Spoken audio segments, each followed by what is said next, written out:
मी लवकरच उठली होती कारण मिस्टरांना परेडला जायचं होतं. मग त्यांना उठल्यानंतर त्यांना चहा पाणी वगैरे करून दिला आणि मग ते परेडला निघून गेले. त्यानंतर मी माझ्या कामं आवरायला सुरुवात केली.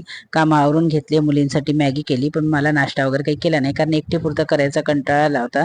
मग माझ्या कामाला लागले आणि कामं करता करताच मग ज्यूस प्यायची इच्छा झाली कारण मी रोज सकाळी एकदा एक कोणता तरी ज्यूस घेत असते. तर मग आज मी बीटचा ज्यूस करायला घेतला. तर बीटला छान स्वच्छ असं धुवून घेतलं, त्याचे बारीक काप केले आणि मग मिक्सरवर छान गाळणीने गाळून घेतला. बीटचे फायदे तुम्हाला माहिती आहे का? बीट खाल्ल्याने स्टॅमिना वाढतो, रक्तदाब नियंत्रणात राहतो, कॅल्शियम उत्तमरित्या वाढते, मासिक पाळीच्या तक्रारी दूर होतात, शरीरात रक्त वाढण्यास मदत होते आणि बीट हे कोलेस्ट्रॉल कमी करते, केस बीटमुळे वाढतात. असे हे एक ना अनेक फायदे ह्या बीटपासून होतात. अशा ह्या बीटचा मी छानपैकी ज्यूस केला आणि मग तो मुलींना पण दिला आणि मी पण पिला आणि आता लागते कामाला. तोपर्यंत भेटूया, बाय.